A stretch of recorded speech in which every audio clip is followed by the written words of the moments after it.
Halo, apa kabarnya? Ketemu lagi buat saya Rizky Abadi, tetangga online kamu. Kemarin saya lihat banyak yang request buat bahas rumah saya sendiri. Nah, kali ini saya mau ngajak kalian home tour kecil-kecilan di rumah saya yang sederhana ini.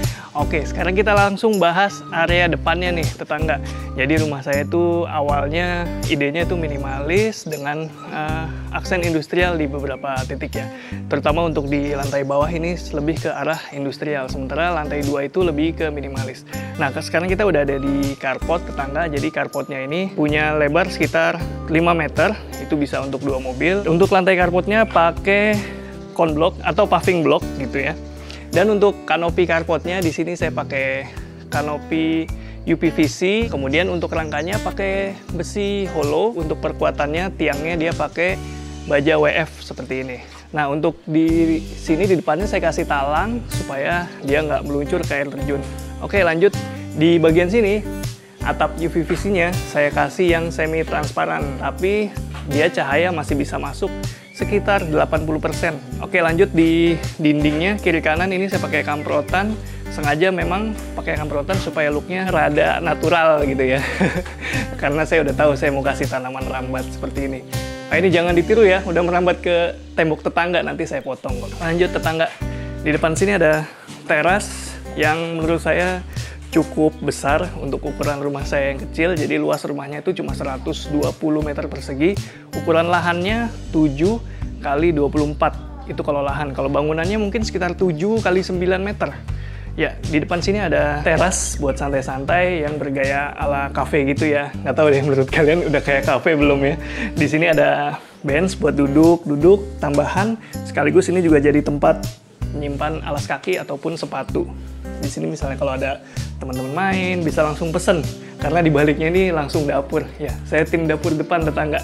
Kemudian dindingnya saya pakai material bata yang diekspos. Jadi ini bata merah ya, bukan bata tempel. Jadi ini langsung dikerjakan, langsung di finish. Jadi nggak ada treatment lain kecuali terakhir saya coating sih. Kemudian untuk ceilingnya di atas saya nggak tutup, masih ngekspos bondeknya seperti ini. Dan itu kalian lihat ditutup kertas. Itu apa yo? Kalau yang bisa jawab, tulis di kolom komentar ya. Oke, balik badan tetangga. Di sebelah sini pakai acian aja, nggak diapa-apain, cuma di coating ya. Dan di pintunya, untuk pintunya sendiri saya pakai pintu kayu. Ini kayu jati dengan kusennya nih pakai besi. Dan untuk penguncinya saya pakai smart door. Fail. Oke, sekarang kita bahas area interiornya. Sebenarnya rumah saya ini simple banget ya. Begitu masuk, langsung kelihatan semua. Karena konsepnya open plan, tetangga. Jadi di bagian depan itu ada dapur yang saya malu ngasih lihatnya. Kemudian ada island sekaligus yang jadi meja makan di sini. Dan langsung di sini ada area living room. Jadi di rumah saya ini ada banyak bukaan. Di bagian depan tentu saja di daerah dapur itu ada bukaan yang cukup besar, ukuran tingginya sekitar 45 cm, lebarnya itu sekitar 2 meter 25. Dan di bagian belakang itu ada pintu sliding yang bisa dibuka. Jadi kalau misalnya saya butuh udara lebih banyak di dalam rumah, tinggal saya buka aja semuanya. Dan itu juga jadi ekstensi ya, supaya terasa lebih luas lagi ruangannya. Dan gak hanya di bagian bawah sini, di atas sana juga saya kasih roster. Jadi sirkulasi udara tuh ngalir terus dari atas, dari bawah gitu ya. Jadi dia cross ventilation terus. Untuk pencahayaan juga banyak, terutama dari skylight gini kalau siang-siang. Oke, tetangga, jadi karena di rumah saya ini ada banyak bukaan ya, seperti saya udah sebutin tadi, plusnya itu ya sirkulasi udara bakalan lebih lancar, kemudian pencahayaan juga melimpah. Tapi tentu saja ada minusnya. Pertama, ya mungkin untuk misalnya kalian rumahnya ada di keramaian gitu ya, itu kotoran seperti debu itu gampang masuk. Nah, yang kedua itu misalnya ada polusi dari luar ya, yang nggak bisa kita kontrol gitu ya. Misalnya ada, ya di lingkungan ada yang bakar sampah, terus ketip angin, itu kan nggak bisa kita kontrol ya. Angin kan nggak punya KTP. Itu yang dari luar ya. Belum lagi yang dari dalam rumah, misalnya ini kan kayak dapur saya kan ada di, ya ini seiprit lah ruangannya ya. Jadi kalau masak tuh biasanya suka aromanya kecium kemana-mana karena ini open plan gitu ya. Itu juga bisa jadi ya plus dan minus. Yang plusnya tambah selera, minusnya kalau lagi masakannya pedes tuh batuk-batuk semuanya. Belum lagi misalnya pelihara hewan peliharaan di rumah, itu kan ada ini juga ya, ada bulunya yang nempel kemana-mana gitu ya. Dan juga masih banyak faktor lainnya yang mempengaruhi kualitas udara di dalam rumah. Nah, sekarang saya mau ngecek kualitas udara di area luar rumah saya tuh kayak gimana sih.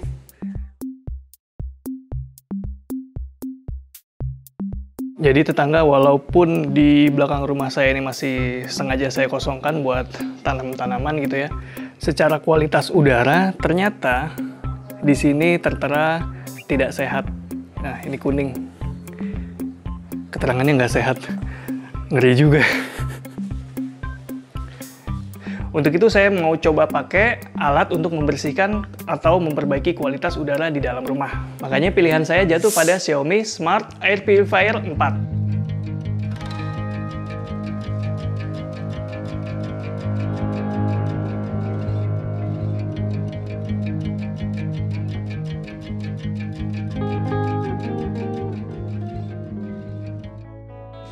Oke, buat teman-teman yang masih penasaran, gimana sih cara kerja air purifier?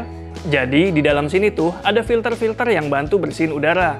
Untuk Xiaomi Smart Air Purifier 4 ini ada Primary Filter, Xiaomi High Efficiency Filter, dan High Quality Activated Carbon. Jadi, ada 3 lapis tuh. Nah, udara sekitar akan kesedot dan filter ini bakal menyaring partikel kayak debu, serbuk sari, asap, bulu, serat kapas, sampai bulu hewan peliharaan juga. Efisiensi filtrasi filter sekitar 99,97% untuk partikel halus. 3-in-1 filter negatif ions, dan filter bisa diganti hingga 6-12 bulan sekali. Oh ya, untuk pemurnian udara menyeluruh hingga 360 derajat. Jadi, walaupun ditaruh di sudut ruangan, dia tetap efektif untuk membersihkan udara di dalam ruangan tersebut. Cocok untuk ruangan keluarga ataupun kamar tidur.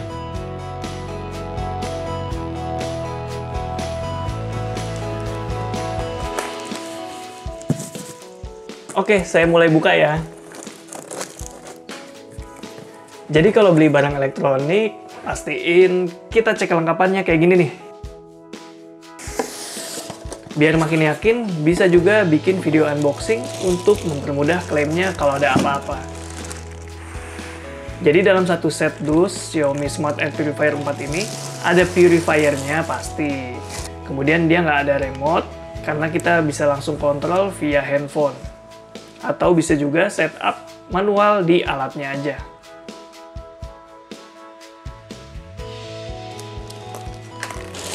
Nah, jadi sebelum kita gunakan, pastiin semuanya plastik-plastik sudah dilepas. Nah, ini baru dia bisa maksimal buat menyaring udara kotor di rumah.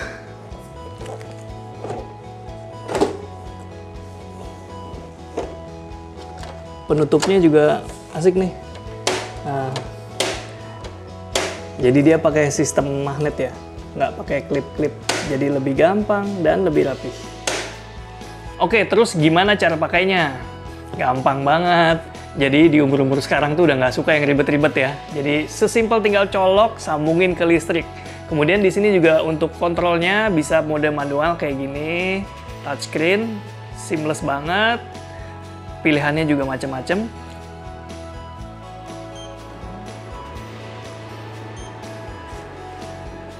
Terus, selain mode manual, kita juga bisa monitor jarak jauh pakai Mi Home, yaitu aplikasi untuk deteksi udara kotor lewat gadget. Jadi bisa dihidup atau dimatikan saat pergi keluar, dan juga bisa ngatur kecepatan dan mode dalam air purifier-nya.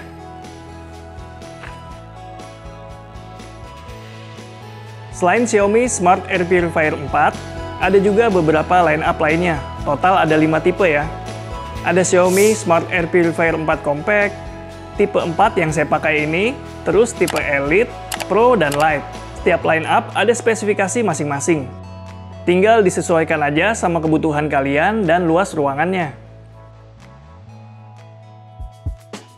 Oke, tadi kita udah bahas air purifier-nya. Sekarang saya mau Q&A, yaitu jawab pertanyaan yang biasanya ditanyain soal air purifier. Beneran efektif nggak? Nah, ini juga saya juga sempat ragu ya, karena kan tadi itu ya nggak kelihatan, udara tuh nggak kelihatan. Nah, jadi karena nggak kelihatan, sebenarnya kita bisa lihat langsung di filter air purifier-nya tuh. Jadi kita tinggal buka aja, nanti kita setelah beberapa lama pemakaian itu biasanya udah ada tuh endapan-endapan kotoran yang tersaring di dalamnya. Jadi bisa langsung dicek deh hasilnya kayak gimana. Terus selain buka filter, di Xiaomi Air Purifier 4 ini juga kita bisa kontrol atau bisa pantau kualitas udara di dalam ruangan. Jadi nanti mungkin ketika baru nyalain itu kalau memang udaranya kotor itu indikatornya bakal berwarna merah. Nanti lama-lama dia akan menyaring udaranya bersih. Nah, kalau udaranya udah bersih, nanti indikatornya bakal berubah jadi warna hijau.